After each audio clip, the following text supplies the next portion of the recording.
can move to 2024 general session legislation, which has still adjourned. It's been a week, and we have 48 weeks until okay. It was a vigorous session with a lot of work, and we will hear at least a preview of the summary. I think everybody knows our staff works furiously after the session to make sense of both the funding and the policy side, and so we'll have a full bill book in a month, but we've got a preview today of kind of initial takeaways. Yes. Yeah. Well, if we get there. Okay, so let's turn it to you, Deputy Stallings. Or, sorry, Deputy Jones, who's policy funding, Funding, well, if you go in the order, sir, point one, we do have funding. Budget first. So you welcome Deputy Stallings, Deputy Jones, Sam Uri, our school finance director, and Dale. No, we have Greg on the policy side. Thank you all. Okay, Deputy Jones. Yes, sir. Deputy Superintendent of Operations Scott Jones. This is a overview of the results of the legislative session, starting from the time that the USBE made your recommendations, your budget proposals, all the way through the governor's recommendations, PEA, and then EAC, and then the results. So this time, if you'll recognize Director Uri, he can show the crosswalk that was created following the end of the session that summarizes the sequence that I just provided. So, oh, you got it. Thank you, Director Uri. Okay. We're just got to brief. Yeah, there it is. Okay. Go ahead, Sam.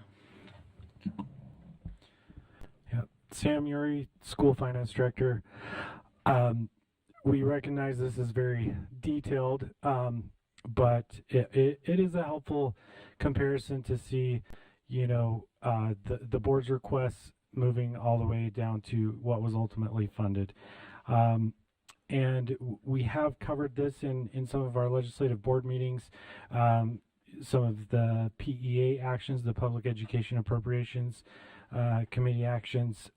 We have not covered the Executive Appropriations Committee actions and those final actions. So that's what we'll focus on today. But if board members have questions, please feel free to make those known. So some of the big items there, if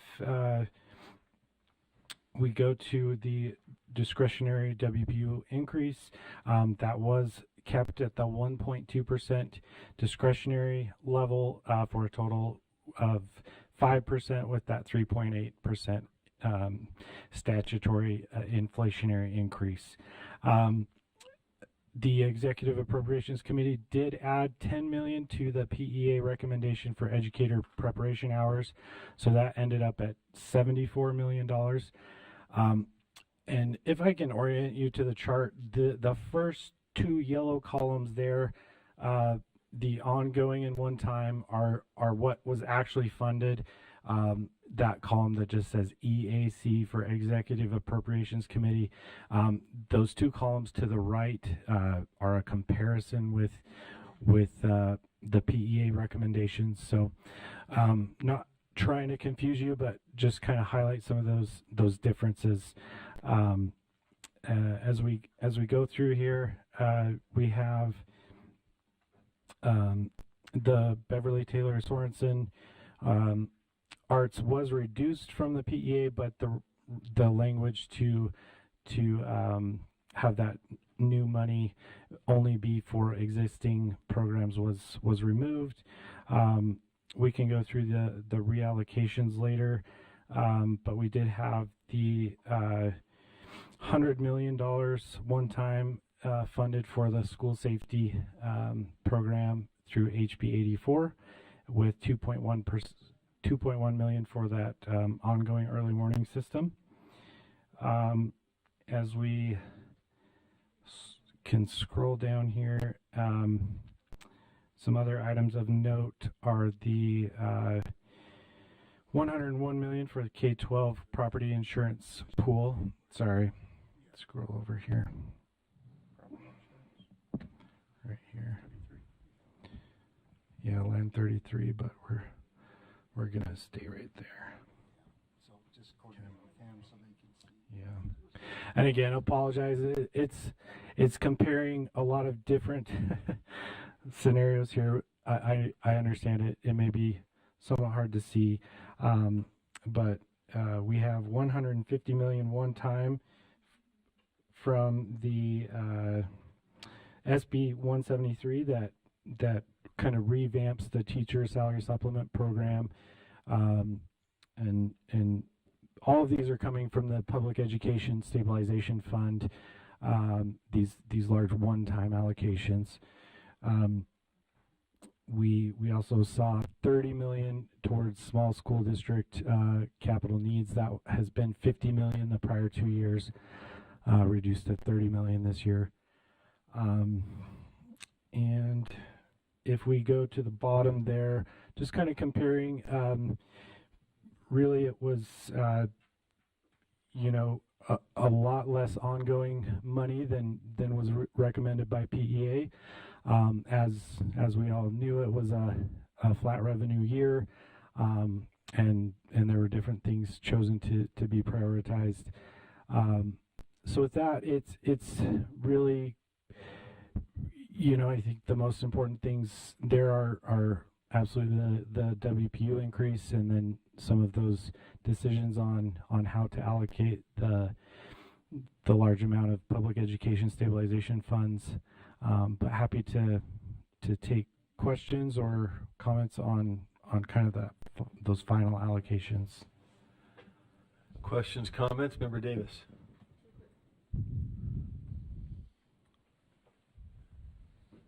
Two quick questions. One, you said the BTS to be used for existing salaries was removed. Did you mean the requirement to use for new programs was removed? That is what I meant. Okay, through the chair. thank you. And the second quick question was, oh gosh, I should have written it down. Come back to me. Okay. Nobody else, but we can come back to you anytime. Bring it back whenever it hits you. We can shift back to Deputy Jones and Director Yuri. On the ongoing side, the PEA did recommend 50.5 million for the Utah Fits All Scholarship. EAC reduced that to 40 million, so that's additional to what the 42 million already appropriated.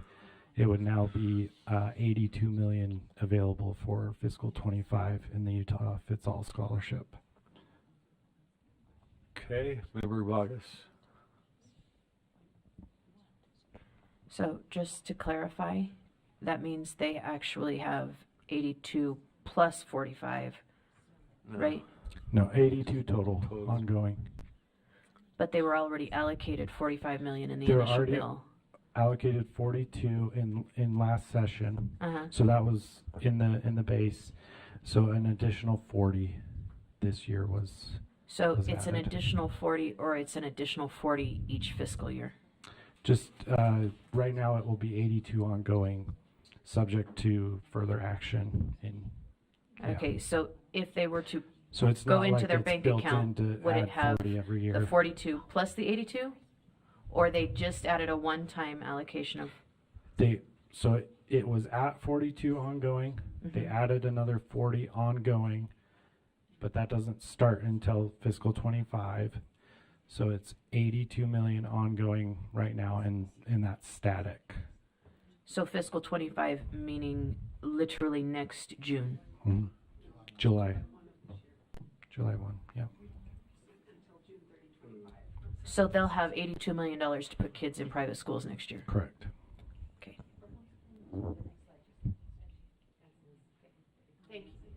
Yeah.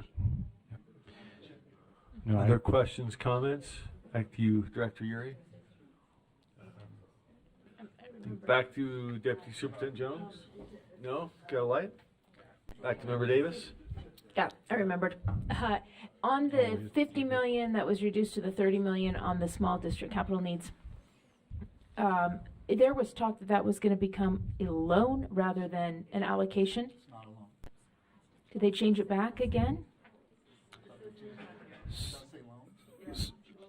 That is actually something through the chair. The Public Education Appropriations Committee did recommend that be changed to loans only.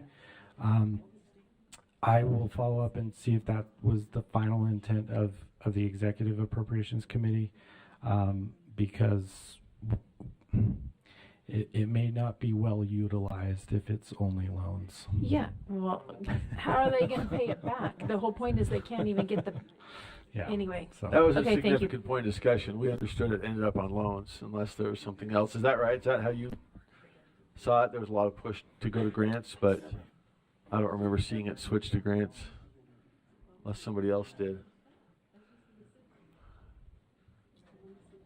Anybody else have any indication that that went to grants at the end? No? Okay. Shoot. Yeah, last I heard it was still loans, but if there was a switch at the end, we may have missed it. we will Okay, confirm we'll find that out. and Okay. find out. All right. Deputy Superintendent Jones, back to you. That covers the, Oh, it's just the reallocations in case. Yeah. okay. So, yeah, so Chair, that concludes this. Oh, we are doing a deeper dive tomorrow during Finance Committee. We just asked board members to take this, carry it with you, compare it. And if you have any questions or concerns, bring those to us. Because your questions or concerns are likely those of your peers here, or your colleagues here. So we realize this is a lot of information to try to take in. The session just ended on Friday, less than a week ago. As we move together and we start to prepare for the next session, all of this becomes relevant, pertinent, please, take your time, slow as smooth as fast. We're able to answer, we'll get clarified on the loan piece and those types of things. That's why it's important for us to go over this with you in this minute of detail so that we can move Okay. together on it. Thank you. Superintendent Dixon has a comment. Thank you, Chair Moss. Just for your constituency, I know I've been receiving a lot of inquiries about, well, wait a minute, where is this on the chart, or what happened since they've pulled up the information in your backup? Things that were listed in PEA that maybe didn't make it to EAC, or even things that made it to the first EAC that didn't make it to the second EAC. And there were some things like that very last EAC that didn't show up. So this chart is accurate based on what happened at the last EAC. And I think that's important because you have people that have been tracking and assume that because it was on PEA or even the first EAC that it happened, but maybe it didn't. We found a couple of things at the last minute didn't occur. For example, the ICM POPs that were set to be rolled up in the last minute did not get rolled up so that they would get the same or would get automatic increases. So right now they would have to go back and ask for additional money. And up until the last minute, they were on track to be rolled up. So I'm not saying that correct. So Sam, you can correct me. But anyway, that's just one example. So I think it's important to refer back to this information that staff has compiled just to clarify for any of your constituents that may wonder what happened in that last week or two. Thanks. Chair, if I may. Yes, please. So we do have confirmation it is not, I say again, not a loan, the $30 million. Not. It's a grant? It's a grant. Yeah, it was changed at the last Hey. minute, so, for science, so not a loan. Right? Not. Yeah, no, yes, sir. Okay. Yeah, not a loan. Thank you, thank you. Okay, thank you. That was the subject of a lot of input and wasn't sure how it turned out. Member Lear.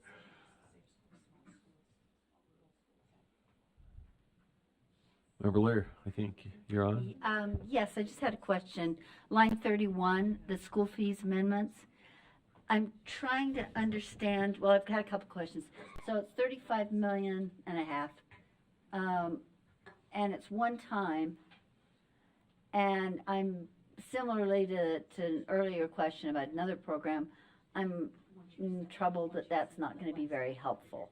And it might help, it'll help some of it's non-lapsing, And then how is it gonna be divvied up, or do we have to write a rule? Oh, that, so there's 3 or 4 questions there. And I won't hold you to it if somehow,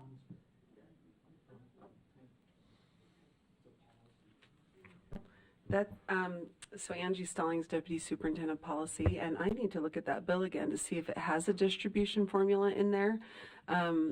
It is 35 million-ish one time. The fiscal impact that was noted in there was a little over 17 million. So I know that the sponsor was hoping to give about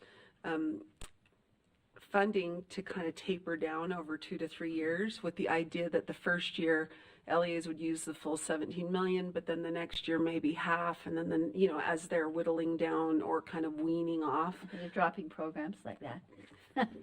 or finding new ways to fund them. And so but you know, the question as to distribution is a good one. I hadn't actually thought about that till just now. So we'll take a look at the bill and see what the details are about how those funds will be distributed. Okay, and so I think you're suggesting, if I may follow up, I think you're suggesting it's non-lapsing. I believe it's non-lapsing. So whatever we end up distributing, they could use over multiple years, as long as they keep it in the restricted for the restricted purpose. It sounds like Sam has found the distribution. And that helps. No, they're. Oh, Oh, so we're just gonna have to, we'll probably have to say Make it something up. in a board rule. but Yeah, not, to be distributed over 3 years that seems like a nightmare. to mitigate local revenue It just impacts. seems like a nightmare because we'll have to get the information from LEAs and then. Yeah, I guess. Except some LEAs have a lot bigger their fee schedules are gigantic at Corner Canyon. Well, if that's as simple as it is, that would be great. It just doesn't account for differences in economy of scale or things like that. I'll just let you work Deputy it out. Stallings? We think we'll probably need a rule to describe how we do it. Sounds like, and the board will need to make that decision, but we can probably come up with some options and put that in the board rule. All right. Okay, back to you, Deputy. Are we? You want me to come to me now? Oh, I'm sorry, Member Wood. Good light. Just a question. Do we know with the, I know the early literacy program was rolled up with to accommodate for the at-risk funding. Do we know what the kind of repercussions of that are yet, or what that means?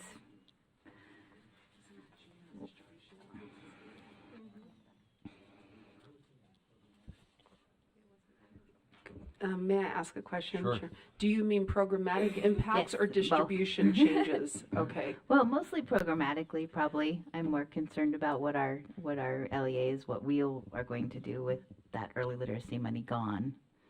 Well, I can start speaking to it, and then if any from our program staff want to articulate maybe impacts that they anticipate.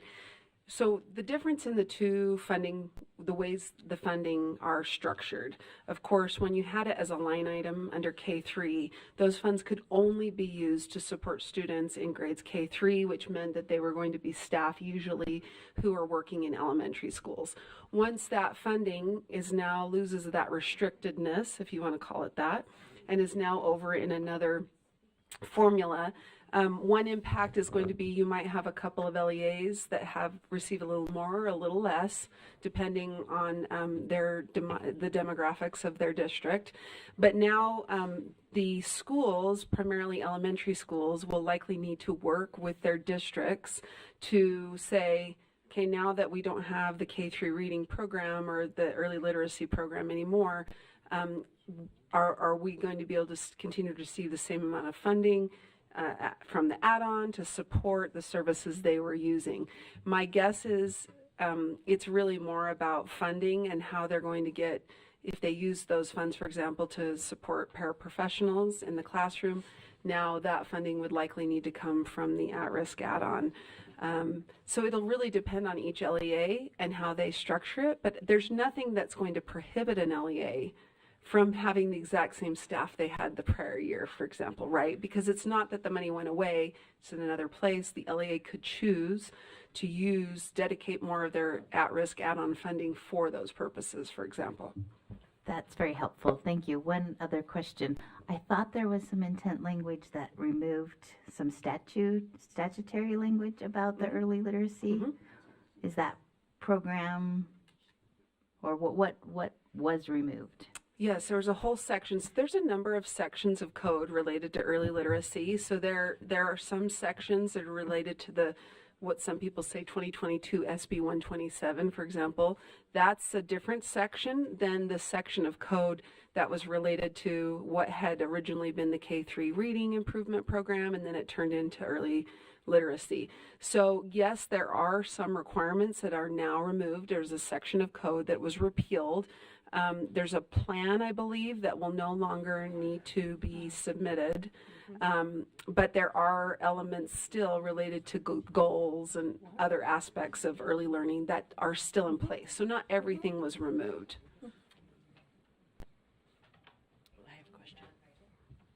Vice Chair Hart, you have a question? Yes, so kudos to staff. I think I got the memo on half-day kindergarten and kindergarten. 5 different people sent it. So I know for sure everybody got it. And I'm not complaining at all. I mean, that information needs to get out. Yeah, I am now 5 different people.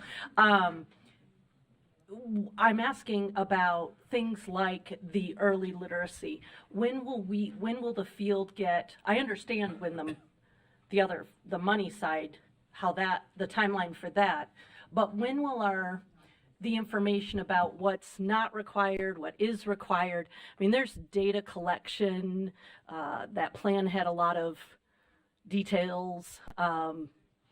Is there a plan for informing the field about those changes? If I may, actually your question actually leads very well into something I was going to address, and I'll start broadly and address it broadly and then get more narrow. So next week, and this happens after every session, a large group of staff, we get together and we're going to go through those 166 bills that we are tracking, and we're going to determine what the next steps are, meaning, do we have a new board rule we need? Is there a new grant program? Do we need to do an RFP? Are there new reports, new data collections? Which staff are going to do that? Who's going to be the one to track that? So that will happen next week. And the good news is I just threw out a number of 166. That 166 will likely come down to more like 80 to 100 that will make it into our bill book. And so by our next board meeting in April, we will have had that meeting. We will prepare what we call an implementation summary. You probably remember seeing that in the past, where we put the bills that have essentially to-do list items for us as an agency, rules that you can look forward to reviewing in committees, reports, RFPs, etc. We will have that information for you by next board meeting, along with a copy of the bill book. Will be done by your April board meeting. Some things will need to be accelerated. And that is actually another thing that I was planning to talk about when we moved into the policy area, is if you all are hearing from your constituents or LEAs, the districts and charters that you represent, that there's a certain rule or a decision that they're waiting for feedback on, and that they'd like our office to accelerate, to please give us that information. It happens every year, where after the session we will hear, hey, we really want you to do the rule on X ASAP. And you may remember that there are times when even some rules come directly to the board in April. Because of that, because of an urgency. So if that comes up, we'll let you know. If you hear things from your districts and charters, please share that feedback with us. When it comes to something specific like the impacts of early literacy and the changes, I'm sure the staff, the teaching and learning staff, along with ops, well, all of us really, are going to be looking at that and determining what what changes there are. I know that Director Thronson and her staff are really good to meet with curriculum directors and those over the different areas, content areas, as soon as they know, to give updates on what to expect, changes, etc. I would think as soon as we know, we like to share that information. And I will, not just me, but a lot of us will start sharing it at a very high level over the next 3 to 4 weeks and right after our April meeting, where I get questions, but then once the content experts or subject matter experts will really be able to share more detailed information with, you know, the content area specialists, teaching and learning specialists, and then of course we'll have BAs and finance directors of different LEAs who will ask. So I don't know if that's helpful, but we try to do it as quickly as possible. If there's something you hear of that you're like, the field really needs this, please let us know and we'll accelerate. Quick comment, and then Vice Chair Hart has a comment. I asked Deputy Superintendent Stallings to bring this question up. Last year, you may remember, there was a significant boost in the ESA, the teacher supplement, salary supplement, and we put out a rule, and it followed the ordinary course. We were moving pretty quickly, but we found out that people were negotiating right at the same time we were doing the rule, and we had questions over the weekend saying, well, is this not supplement, not supplant, no windfall? You may remember that. And so we were moving as expeditiously as we thought was necessary, and we found out we were sort of overtaken by events. And so that's just a note that we put in our head. Let's next year.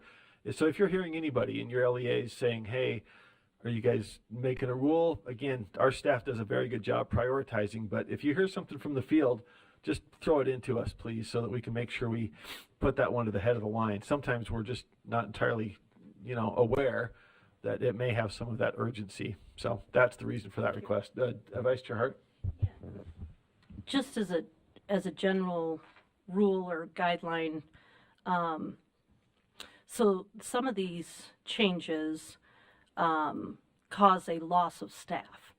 So the parapros that work in the early literacy program, doing some of the data collection and things, the Title I, was it Title I paras? It was some para program, and the elementary school counselors, things where staff will be leaving. We need to know what reports, we need to close out some of those programs before those people leave, because they're being notified that they wouldn't have a job. So if there's a data collection element, or if the funding is dramatically different under the at-risk add-on, those would be ones that would need to go to the top of the list. Because, I mean, if my early literacy people are gone because they find another job in another month, I'm up a creek trying to figure out how to close out that program. So that would be just my 2 cents about prioritization. Okay, Member Bogus. Through the chair, sir, I would just ask that if our rule about the ESA needs updated, that we do that expeditiously. And I say if, but if it needs updated, I think we need that as soon as possible. Okay. I think we're okay there with the changes from Senator Fillmore's bill 173, whatever it was. Does that require any accelerated rulemaking? Okay. Yeah, that one. So, yeah, I just said for clarity, those processes are underway right now. So, again, if I would defer to your judgment, but Good, we need good that. point. Yes, thank you for raising that. Yes. I was just going to respond. Thank you for bringing that to our attention. We have it as it's going to be something we talk about next week in our meeting. The one that could be a little bit or a lot more work for LEAs than they may be realizing yet is the redesign of the TSSP, not the ESA, but the Teacher Salary Supplement Program, which does impact or has in the past impacted educators who are have their assignments in math, science, computer science, special education. I think that's it. because with the new way the program is, each LEA will have the opportunity to designate up to 5 areas at their level versus right now it's all been designated and determined at the state level. So we'll talk about that one as well. I think that might be an urgent one for us to accelerate. Okay. Another good one. Anything that comes to mind, let's throw it in the hopper to Deputy Stallings. Okay, back to you. Specialist Cannell or Deputy Superintendent Stallings? I will go ahead and just share now what we've gotten back up for under 10.2, and I sent this to you by email as well, which is a copy of the quick guide, and this has some an overview, not just of policy and bills, but also some funding items as well. You can see it gives the overview of the 5% increase to the WPU, and then as you scroll down, I'm not going to restate all of these things because Director Uri just went through many of these, but it does give highlights on funding. And we will change the 30 million from loads to grants. We just it was supposed to be loans, but I just caught a typo. We'll change that to grants. So starting on page 3 is where we've listed bills. It was hard to narrow down notable education bills this year, so we actually have 24 on there. But that was even difficult. There were others that we, think are going to be of interest. So I'm not going to go through all these bills today, but we hope that this quick guide might be something that you can use, because I'm sure many of you will be asked to give legislative updates in your own communities, and just feel free to share this. We'll make that change from loans to grants and repost it so that it'll be available. And I can also send it to you by email if you would like. As I mentioned earlier, by next month, we will have done our implementation summary meeting where we go through and identify the to-do list for this agency, as well as identifying items that LEAs should be aware of and be working on. That will be in the bill book, and we'll have that in April. So again, unless there are any questions, please reach out to us. Again, if you get other feedback, and just thank you for helping support the work of the legislative session. As Superintendent Dixon and Chair Moss mentioned earlier, it was really great to see all of you up there helping us as well. So. Okay, thank you, Deputy Superintendent Stallings. Does that conclude action items, or information items 10.1 and 10.2? Okay. I'll point out one of ours. It was harder to get everything funded. We did get our 10th priority, the teacher retention was part of HB 431, got I think 4.8 million for a pilot. Is that the final number? So that one will go into effect, and we will have complete toilet training. That was a fun one. You never know what's gonna pop up, right?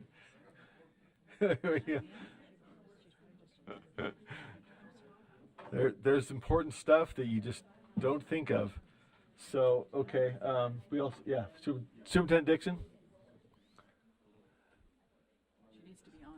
Oh, hey, can you guys grab Superintendent Dixon? We have a comment from. Just for situational awareness for the board, Julie, if you are in the overflow, would you stick your head in the door? I feel like we need a drum roll. She was back there a minute ago. Okay, well, Julie Clark took she just ran away. Shoot. Okay. Well, she was here in the audience for a bit, and she took Sarah Weeke's place as coordinator over literacy, early learning, and P12 literacy. And I think it's important for you to know her because there she is. Thank you, Julie. So Coordinator Clark is over some really big areas that have influential legislation. So if you have any questions that you want to follow up with literacy or early learning with a kindergarten, this is Julie Clark. I wanted to make sure you all knew her by face, our wonderful coordinator. Thanks, Julie. Right on. Thank you, Julie. All right, question, Member Davis. Welcome to Julie. I think she's gone again. She's quick. We'll do a full welcome at some point, right? Is it appropriate to say where did Sarah go, or do I have to ask that offline? She's the director of continuous improvement. I apparently have been out of the loop. Thank you very much. Same here. Thanks for asking. Kelsey, would you just announce that for everyone to hear? Kelsey, could you, Or just give it Yes. Superintendent Dixon will Yeah, take it one, away. one of the things we pride ourselves in and work hard on is to give people multiple opportunities in this agency. So I should have made that clear. I apologize, Member Davis. Thank you for bringing it up. Sarah Wiebke will, she is now, not will be, but she is the director over school improvement efforts. And so she is on the team of Dr. Voorhees working with leadership and school improvement efforts in turnaround. And Tracy is back in Salt Lake District where she originated from. So did I get that chain correct, Dr. I Voorhees? didn't know that. Okay, thank you. How do I not know these things? I'm with you, Cindy. These are news to me. Well, all right. I'm glad we've got Sarah with us. Okay, Member Hymas, did you have a question or comment? Well, are we on, sorry, just for clarification, are we on 10.3? We're kind of in this transition phase. Yes. I didn't want to miss it. I think we'd finished 10.2 if I've got everybody's comments on the record. So we do have an opportunity, 10.3, if there's interest in veto motions. So that's open to the body. Member Hymas. Thank you, Chair. I move that the USBE request Governor Cox to veto SB 86. Any second to that motion? It's been seconded. Back to you, Member Hymas, to speak to the motion. Appreciate that. And I'd ask, I know I sent an email to Scott Jones. I'm sure he has something to say about this, and I hope he does, right? We want all the information that we can before we, this is, I don't really like asking the governor to veto things, if I'm honest with you. So all the information that we can is helpful. But from what I understand, we have some high growth areas that are overflowing in their high schools especially, and they can't get the funding because of a 3-year, $200 million cap. They can't get the funding to build schools fast enough. And so it's causing some concern in some of our, again, high growth areas. And so that brings forth the request. There's a lot more information, I'm sure, but that brings forth the request for this motion. So Deputy Jones, maybe we could ask, to Member Hymas's point, my understanding is SB 86 imposed a $200 million cap for the 3-year period on using lease revenue bonds, correct? So it doesn't affect the ability to bond through a vote, but it does put a cap on using a lease revenue bond, which does not require a public vote. That's the cap, $200 million over 3 years. Is that correct? Doesn't affect bonds. It doesn't affect public voted bonds. It affects lease revenue bonds. Yeah. Okay. Just lease revenue bonds, yes. Could you perhaps give us a very quick 30-second overview of lease revenue? I know a bit more about it because it was used in my district in Wasatch, but it was kind of news to me when we went through that, so maybe not everybody knows how that works. Well, and I'm not necessarily the subject matter expert on it either, but lease revenue bonds are one way of financing facilities, growth in particular areas. I'm not sure it's relatively new or anything, but it's a method of financing, to Board Member Hymas's point, where you're experiencing a lot of growth, especially in districts that are seeing increases in enrollment, so that they can finance that, construction projects. And then it's, some would argue it's more of a controlled way of financing large dollar projects, building new schools, those types of things as well. So, I mean, does that help? So yeah, let me just. I mean, let me add there's probably a whole course on lease revenue bonds. Let me add an element of Yeah. my understanding. Correct me if I'm wrong. Sure. Unlike a bond, which puts to the public a vote they will pay for the bond, right? Raise taxes through the bond, and they will pay for the construction through the bond. A lease revenue Right. bond is made by the district without need for a vote, and the collateral on that is future local revenue. So Correct. the difference is it takes it away from the vote. So there was a lot of discussion at this in Wasatch, and the sense of the district was if they moved with a lease revenue bond, they would get a better interest rate, save money. I'm just kind of presenting both sides of an argument that played out in my own hometown there. Act now without going to a vote, you save the taxpayers money by locking in a better interest rate.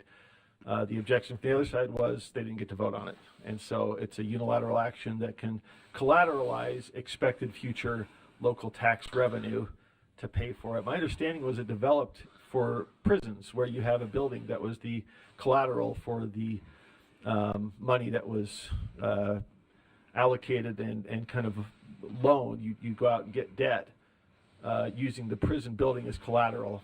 The difference in a lease revenue bond, as I understand it, is you go out and get the loan at a low interest rate. The collateral for that, rather than the building, is expected revenue from property taxes. Anybody? Did I go wrong there? I think that's so. Difference is the collateral is revenue, and it doesn't require a public vote like a bond does. It is an alternate means of raising money more quickly, and in our view, or our district's view, at a better interest rate. So that was kind of the. Tell me if I've misrepresented either side, but that was the discussion that I saw play out. Jenny? Just one other, maybe a couple other items, but it's also not guaranteed by the state. The state guarantees a general obligation, but it will not guarantee one of these. They're higher risk because they're quick and perhaps a lower interest rate depending on when you got it, right? It could be higher actually. It just depends on the time in which you set it up. My understanding is that you have to have a separate, you can correct me if I'm wrong, my understanding is you have to have a separate entity that you're leasing from. So you set up a finance special something or other, but the overseer of it would still be a board or an entity. In this case, it would be a board would still be overseeing the entity that is leasing to them. So it's an interesting way of doing business. So it does not affect your ability to bond, I guess, is what No. is to you don't have any limitation on that. You would just be limited in your ability to use this particular vehicle. All right.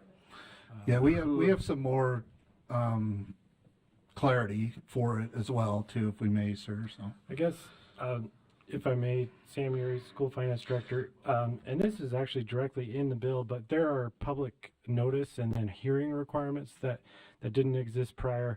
So that's some of the provisions. And it actually states that the school district, in our case, right, would provide a statement that says, and this is line 135 of the bill, this proposed lease revenue bond commits money from future property tax and income tax revenue allocated to the school district. Additionally, a lease revenue bond generally has a higher interest cost than a voter-approved general obligation bond. So just thought that might be helpful context. yeah, do you want some additional talking or some of the additional clarity coming from the field on lease revenue bonds? Does the board want that, Chair?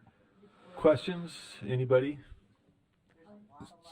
Got a lot of lights. Maybe we can send it to the lights and they can direct their questions to you, or Okay. do we have specific questions? Either way. Yeah, there's a limit. Let's open it to the floor and see who has questions, and we might. All right, Member Norton.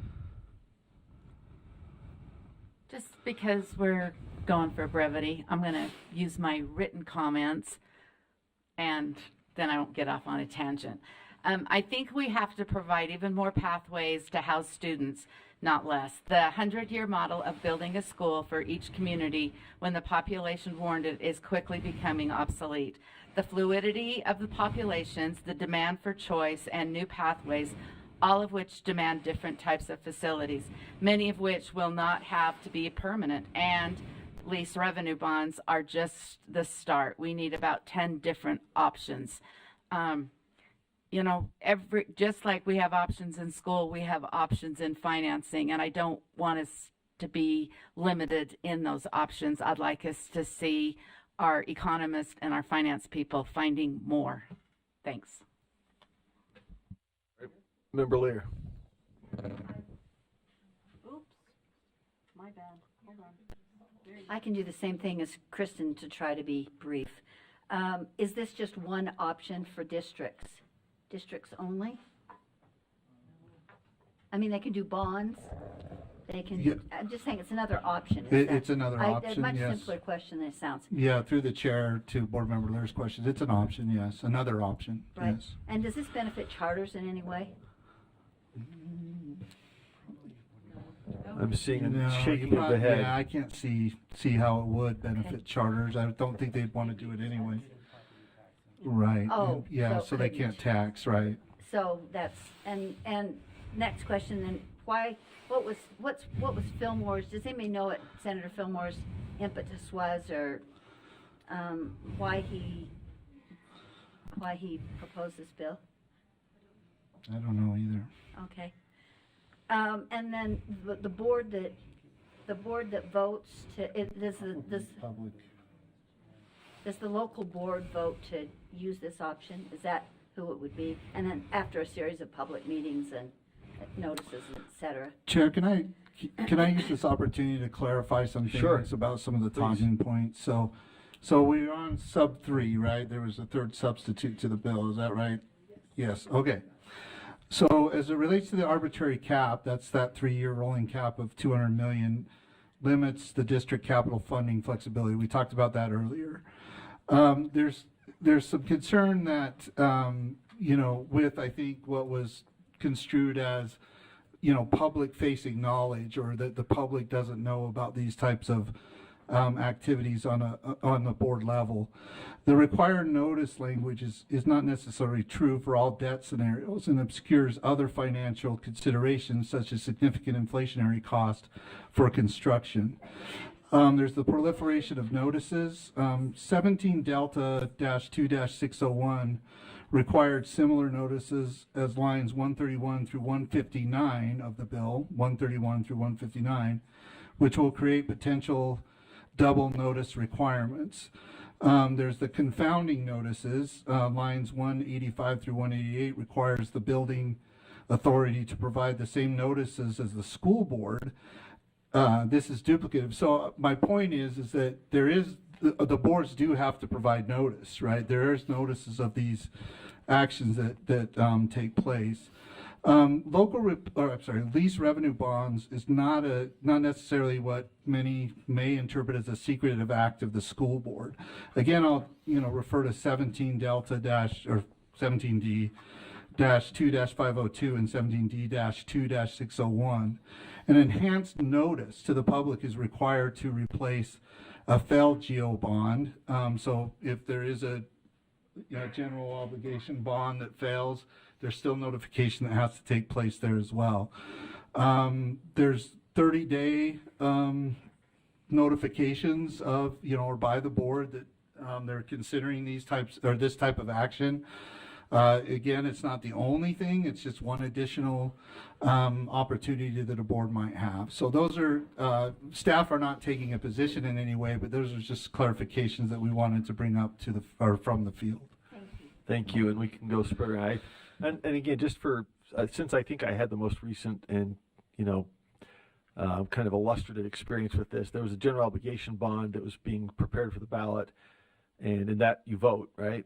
And a lease revenue bond, you don't. So there's notice, there's a hearing, but you don't get to vote on it. So that's the difference. So the $200 million cap is on lease revenue bonds for which the citizens would not be able to vote. They could still vote for a bond for any amount that they think they deem appropriate, right? But that's the difference between lease revenue and general obligation bond, is whether it's a notice after which the board votes or a vote in which the people of the district vote. That was what we went through, experienced in Wasatch. So let's go back to the lines. Who's number straight? Yes, it appears to me that lease revenue bonds give some elasticity, some flexibility to districts to react to changing conditions that are occurring at that time. It appears to me that one of the main issues with this is that it doesn't take districts with growth and larger districts into consideration in this inflexible number. Is that a correct assumption, Chair? Let's put that, sorry, the question about the number, the $200 million number. Yes. it seems inflexible to the size of a district. It doesn't adjust. Got it. Okay. And it takes So- elasticity away from these bonds. So the bill imposes a cap of 200 million over 3 years on any size district, correct? Yes. Is that Question is whether it differentiates at all by district size. I don't believe so, Deputy Jones. Is there? I think it's a all-purpose cap on using lease revenue over a 3-year period. Chair, to Board Member Straight's question, yes, I mean, it's a cap, but I think we would be remiss if we didn't look at the size of districts, how much they would actually need, what they're seeking for construction projects. They may not need $200 million, right? So your bigger districts, yeah, that could be problematic, but for I think if the term he's using, elasticity, does kind of apply, because then you're looking at economies of scale within sizes of districts and what sizes of schools they're building, et cetera, et cetera. So does that help? I think that's a good assumption. So Yes, thank you. That's great. Just an observation. I did go to a board meeting last night and listened to their discussion, and they were in a situation that they just completed some general obligation bonds as well as some other types of financing, which helped them because construction costs varied. In fact, they had to cancel one project because they didn't feel like they had the movement, the elasticity to take on that project because costs were going up so much. They felt like in their district they were fine with the process because they were right in the middle of construction, and that was not going to be an issue for at least a foreseeable future for them. But I noticed in the discussion from some of our input from LEAs was that there was one district that had 2 schools at 2,800 each, and they need this flexibility, and that therefore this was impactful on them. So I support the veto on this. So one quick question, Deputy Jones. The flexibility, the elasticity is that you can go borrow money to meet your immediate needs. And that is secured by the expectation of tax revenue, but you have not received a vote to increase that tax revenue. So what you're doing is banking on, and in Wasatch there was an expectation because property values are up, therefore you're going to have that tax revenue. Given the elasticity and going out into getting debt, borrowing money to pay for those needs, what is your understanding of the different ways that districts make sure they can pay that debt, given that they're not voting to increase taxes in conjunction with the lease revenue bond? Is there a consensus out there or some ideas about how they do that? Mm-hmm. Yeah, so to answer your question, it's, anytime there's any kind of a bond process or I'm quite certain the LEAs or the business administrators, as awesome as they are, share current debt ratios, share all of the financial information. There is estimates on tax revenue that they can provide as well, so that, as they approach it. Now, I understand it doesn't need a vote, but I really feel strongly that they would provide all of the granular level details of what their financial position is, how much debt they're carrying at the current time, and what their projected revenue is from those sources that end up being the collateral for the bonds. I think it's quite a deep dive on and in-depth look at their financial status or their capabilities, if you will. Does that help answer your question, sir? Yeah, let me take it back to the group. Member Straight. Oh, sorry. Let's double back to you. Sorry. Okay. Who do I have next? Or real quick. Yeah. All these bonds can be refinanced down the road, correct?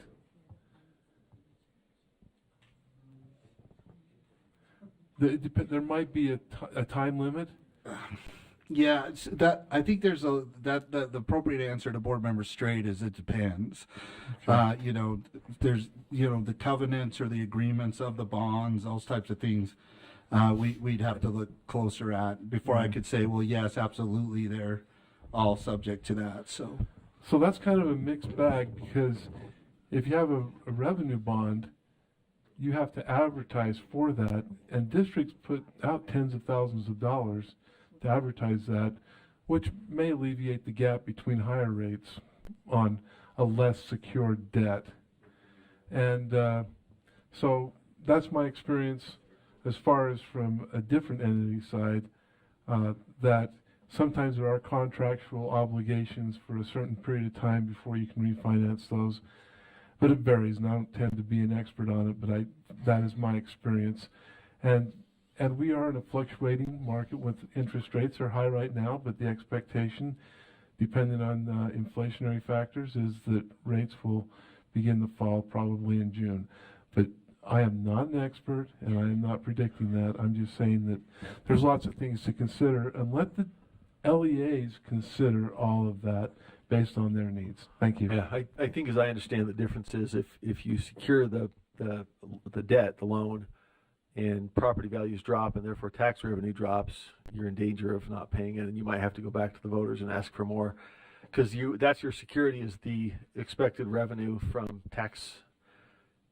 You don't have a tax raise that goes along with the lease revenue bond.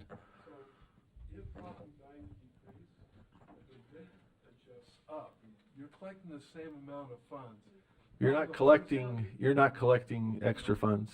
It's not like a general obligation bond. When the rate, when the valuation goes down, the rate goes up because your property taxes are set to. That's how the collect a certain rates say. Yeah, correct. Yeah, and it's so just that you're not increasing the. You're not. Yeah, yes. you're taking out new debt without authorizing new revenue. But new construction is not included in that. So construction slowdown may lower the outlook, but the actual rate is based on. So if your home value goes up, the rate goes down based such on that the same amount is collected. Yes. Right, but you're taking out new debt without new. Taking out new debt without new revenue. Yes, all right, let's pass that it is around. correct. Yes, that's the difference. You're not raising revenue to pay for the new debt. All right, who's next? Chair, if I can just clarify something too. I said about bond, it's really how it's structured. You know how on whether or not it can be refinanced. So we'd have to look closely at how the structure of the bonds are. Yeah, it takes some careful planning. It's just different because you're not raising revenue at the same time you're raising debt. All right, who's next on our list? Member Davis. Yeah, thank you. From what I'm hearing, and I've been having a lot of reach outs on this yesterday, so I'm trying to learn as much as I can too. But there is a cap which arguably would hurt our large districts the most: Alpine, Jordan, Granite, Wasatch, Davis, these larger districts, because it's not based on a percentage. Something that would be more fair across the board would be a percentage cap based on needs. I mean, large districts obviously are going to have many more needs than small districts. So that's something that could be worked out in the interim, or if they want to keep the $200 million in the interim. But I support the motion to veto because of the piece that was added. And a local board member told me that Senator Fillmore was okay taking out of it, but the other co-sponsor wasn't. There's probably all kinds of background to that. But the 3-year consecutive piece makes it retroactive.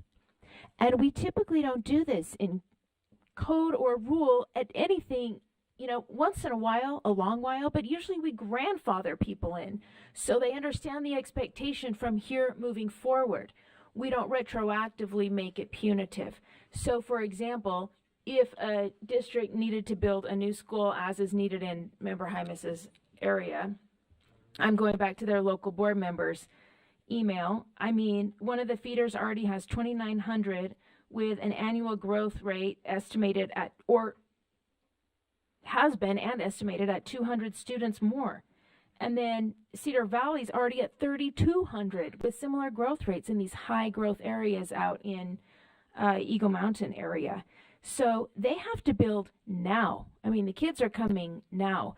But I think that's the piece that requires the veto on this. It's not, you know, there are already transparency provisions, but if we want to add more transparency provisions, let's do it and do it right in the interim. If we need the cap, if it needs to stay 200 or change to a percentage or whatever, let's do it in the interim. The piece that requires a veto here, the most immediately, is the retroactive nature of the 3 consecutive years. That's what needs the veto right now. But I didn't get the sense that districts were unwilling. It would have been nice to hear from UASBO or USSA or USBA of all the reasons why they're requesting a veto from the governor. But clearly they are, so it's more than one district that's impacted here.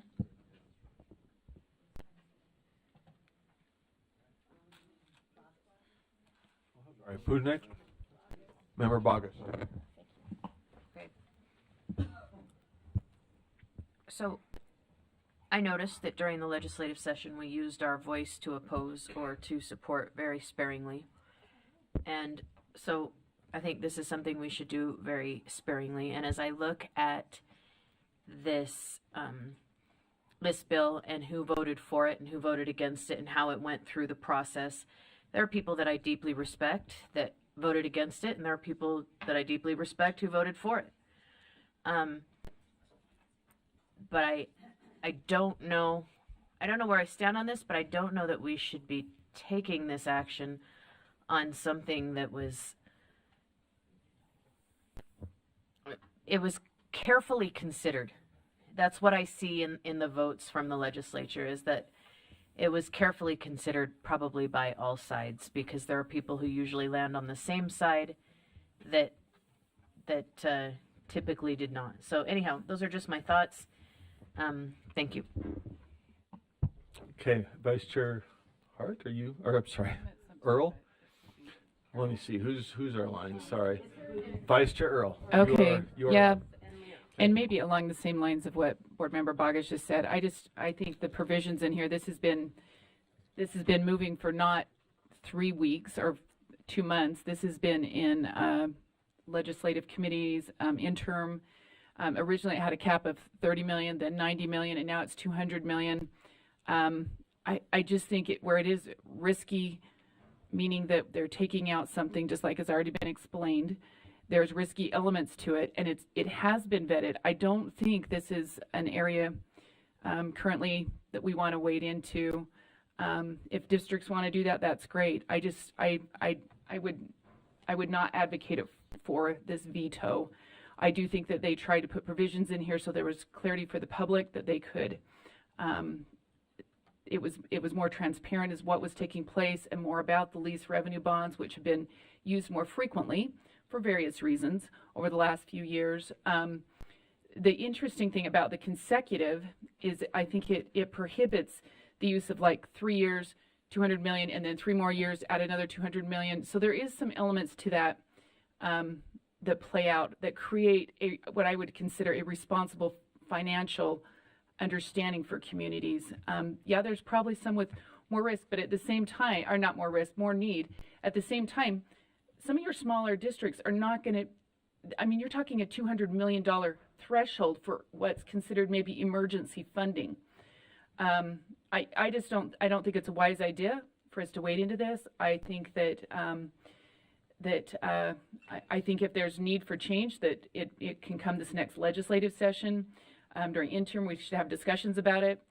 I know that they want to that a number of legislators wanted more open public view of this, and that's why we've got provisions in here. If this is gone, it takes away some of those open public provisions, and it allows for that. You know, there is no cap currently. Now, if the cap needs to be changed, that's where the discussion needs to take place. But currently, there is a cap, so it leaves that open. What was the other thing I was going to say? Anyways, that's let me look down my notes.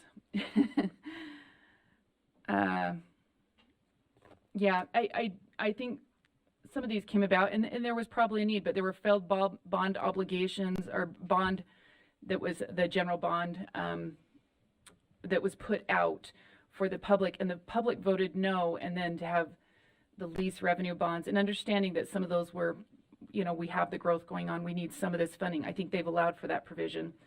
Once again, I don't think this is a direction for this board to go. So that's it. Okay, who's next? Member Booth. Thank you, Chair. I had the opportunity to serve for 16 years on a local board in a period of intense growth. In the last 7 years of my time there, we built 3 high schools, 3 middle schools, and 7 elementary schools. We didn't do that just because, we need some new schools. We were having intense growth, which is only getting worse. Little tiny Salem, Utah right now has 3,500 homes that are in process. 3,500 new homes. If you know Salem, this is a little tiny town. What do you do with 3,500 homes? Unless you ban children from moving into the homes, you got to do something. And even though we have a new, relatively new, within the last 5 or 6 years, new elementary school, and we have new Salem Hills High School, it's not going to handle 3,500 new homes. And it's happening all around that same district. I look at local control and recognize that we have some smart people that were elected by their constituents to solve the problems, find a solution. And I experienced over and over again the remarkable abilities of local business administrators, superintendents, to work with the people in that area to figure out what do we really have to do. There are large districts that are very concerned about this current bill. Anything we can do to support local leadership to solve the problems, not that they can do that in an irresponsible way, but they have a proven track record of trying to figure out how to be compliant with everything and still balance the budget and still take care of kids. I feel that this bill makes it more difficult rather than facilitating the compliant efforts of very smart elected officials to do the work that they need to do so that kids have a place to go to school. So I would support the veto until they can figure out how to get the details in a bill that will support local leadership to do the work that they need to do, because there's nobody else that cares about those 3,500 homes and the kids that are going to inhabit those homes as much as the people that are living right there in that tiny little community. And we can say, okay, well, be careful, we got to restrict you in this, we got to restrict you in that, and we can damn them if we do and damn them if we don't, until the point that they can't take care of kids as hard as they're trying. And if they figure it out, we need to help in every way from our standpoint to support them in being safe and prudent and careful, but allowing them to do what needs to be done when suddenly somebody decides Salem is the place to live and everybody moves there from all over the state and California. And so whatever we can do to help them, I would say, let's go for it. Thanks. Thank you, Member Booth. Could I ask whether any of those were lease revenue bonds? No. Oh, okay. General obligation bonds? So you guys were able to get the public to get behind it. We had probably 70% of those were regular general obligation bonds, but then the others, we had another kind of, it was not a lease revenue, but I've got to think of what, I can't remember the term of what it was. It was Nebo School District. Maybe Scott remembers what they were doing, but they went another way. We did not have to get the vote, and we built some of those schools then on that, in that other way that was not Might have been voted by the public. Could have been board voted or capital outlay. Okay. Who's Member Lear? And I would just like to say that I do feel like I'm a partner with USBA. I do feel like USBA is asking us and has a deeper and better although Randy was pretty good, but has a deeper and stronger understanding of this than I know than I do. And I really appreciate them asking us to help them maintain local control. We've never had a district, and I do believe it's local control, in its local control. But we've never had a district default on a bond.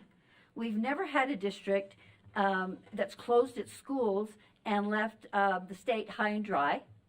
And I think that speaks well for our school districts and their sense of responsibility. And I think that we need to trust them. And I trust, for one, I trust USBA, I trust PTA, who supports this, and there was one other group, UEA, who also support this.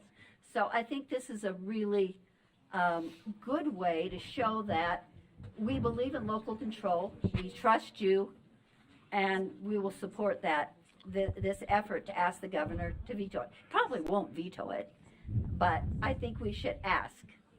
All right, who's next? Member Bogus? Member Davis, and then Member Bogus.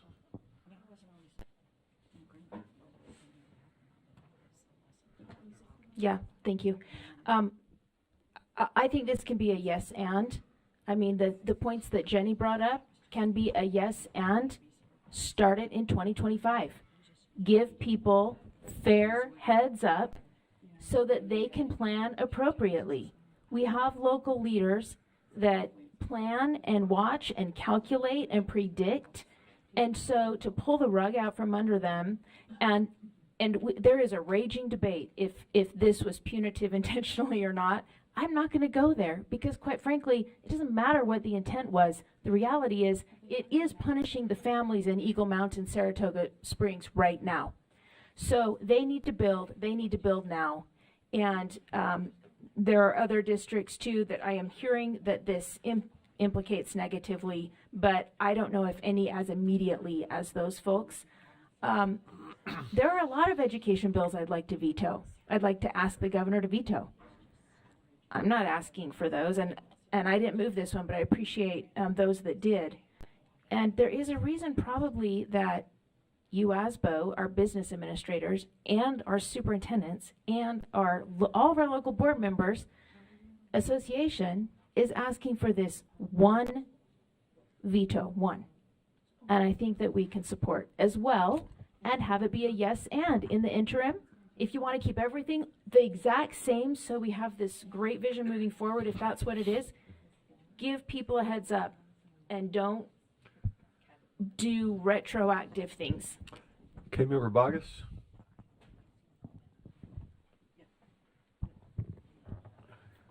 Sorry, sir. Thank you. So, I guess cogitating on this in full circle, our business administrators were on the Hill. UASBO was on the Hill. JLC was on the Hill. They were all on the Hill. They've had the conversations that they were going to have. And they still didn't prevail in this instance.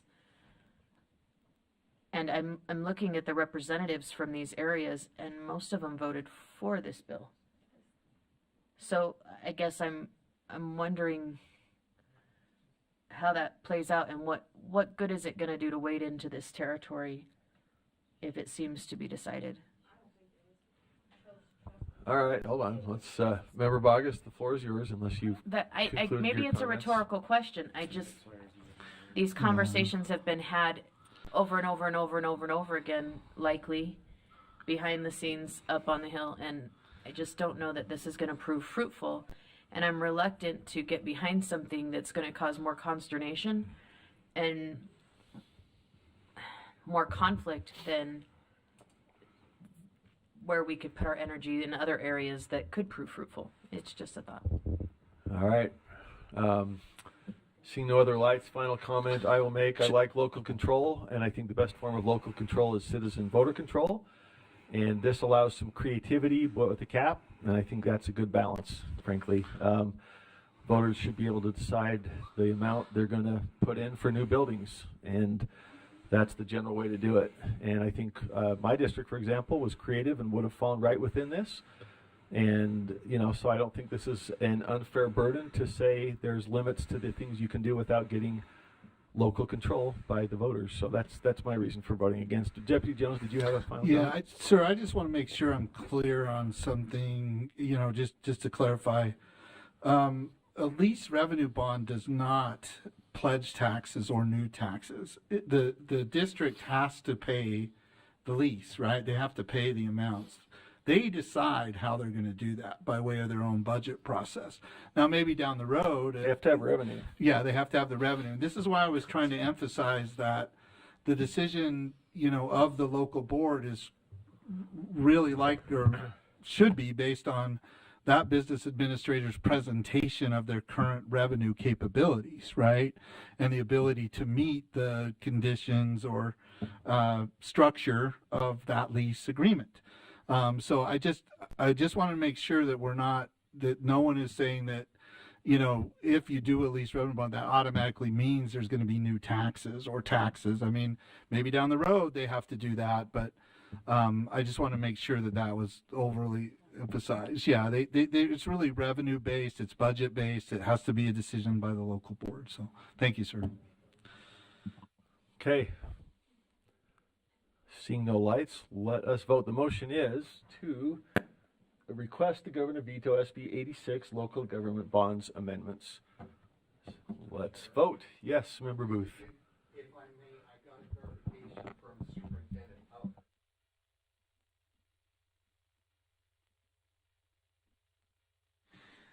They were lease revenue bonds. That is how we finance those additional schools. And he said there are also municipal bonds that were another option, but as they studied what needed to happen in order to get these schools built, when we needed to build them all at the same time, we needed elementary schools that would feed into middle schools that would feed into high schools.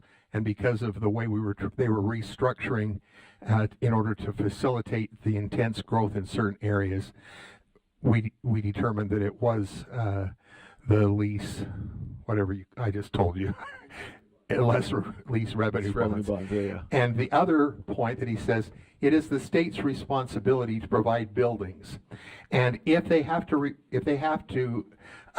in the end, if a school district like Provo District, who has some schools that are seismically not safe, but the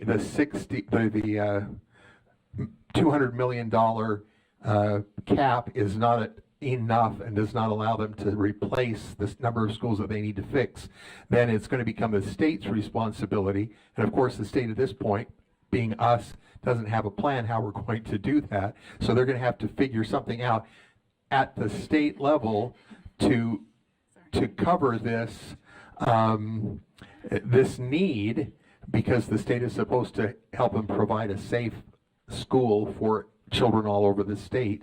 And this was Rick Nielsen, Superintendent Rick Nielsen, that was just bringing this up. He says, so that is the reason that they would suggest at least further study needs to be done before this bill is in place, and that's why he would be supportive of vetoing. Thank you, Member Booth. Can I just ask for clarification? We sort of paused the vote. What is the state obligation to build a building exactly if the local tax falls short? How does that play out? I'm not aware of a specific state obligation to build a local school if they're not able to raise the money locally. That's not something. Oh, sorry, Scott. I didn't mean to get y'all choked up. I know you care about these things. I didn't mean to get you choked up.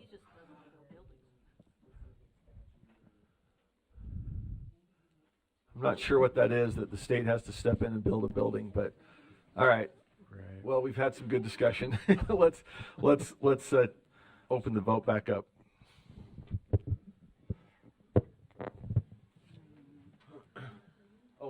Member Green, Member Carey.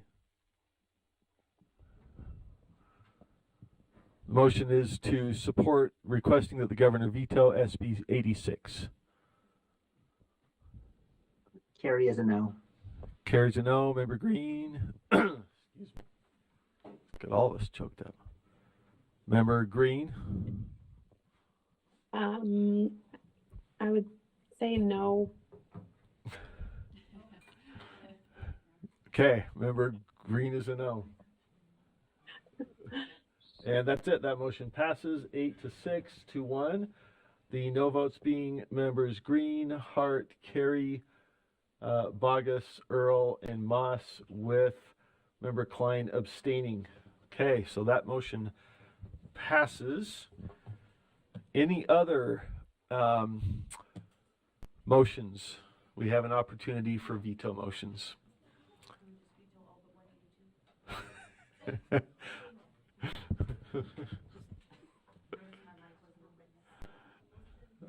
All right. If we don't have any, we will move to that. Will conclude then. I don't want to overlook anybody. All right? I think we've covered it. So that covers our general session legislation, and we will look forward to the full bill book. Again, just thank you for all the work we know is going on behind the scenes here. Yes, indeed. Thank you. I think I've been asked for a break. We got monthly budget report, but member Lear, did you have a question before we? I thought we would have a chance to ask a little bit about some of the bills, but no, I guess. We can. No, I didn't mean to short circuit. I think we have more to come in April, but yeah, if there's questions about bills. And these are, I've got just 3, or 2 actually. We sort of, yeah. If you're okay about that. So, and they're on different bills. And I can't remember, you're saved because I can't remember what I was meaning on one of them. HB 29 on sensitive materials. There seems to be an exception for concurrent, but there's no exceptions for IB or AP, which seems a little odd. Do you have any? Just say, you can just say, yeah, that's true. That is correct. I did just want to mention, though, that the current code also allows the state board to provide other exemptions if you'd like. Yeah, let me get to the language and make sure it wasn't deleted or repealed. For another course, the state board exempts and state board rule. So you have that authority, have had it for a while. The board has never exercised that, but I did want to let you know that you're right. It does address concurrent enrollment explicitly, but not others. But you also do have the authority to address the issue if you needed to. That's super helpful. Thank you. Under HB 36, the Open and Public Meetings Law, and I thought this was interesting on line 179, and you'll pull them up way faster than I do, so I'm not even going to try to. 179? No, 36. HB 36. Oh, yeah, line 179. 179. Go. You'll just review the. Oh, the language says relevant matter does not include for a public body with both executive and legislative responsibilities a managerial or operational matter. So that sounds like that would include USBE. I would think so, because there are is kind of legislative responsibilities with your rulemaking. Right. So that's kind of a bonus for USBE in terms of discussing things, maybe. Yeah, we could take a look at that. And then one last, I did remember on HB 20, and this is parental rights, relinquishment of parental rights, Birkeland. And there's some weird provisions, and Katie Chalice isn't here anymore, and you can't answer this. I was just curious because there's some interesting provisions in FERPA that leave parents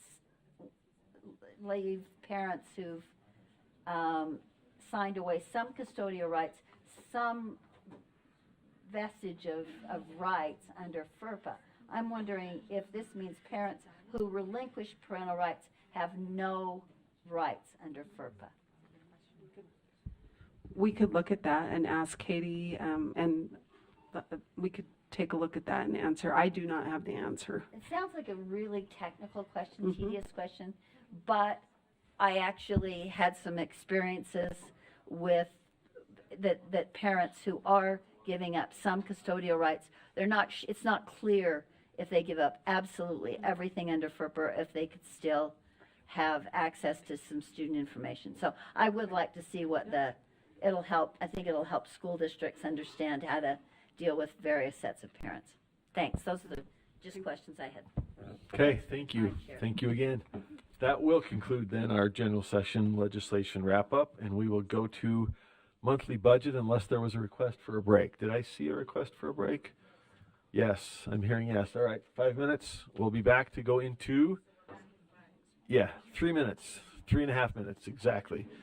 Back for the monthly budget report.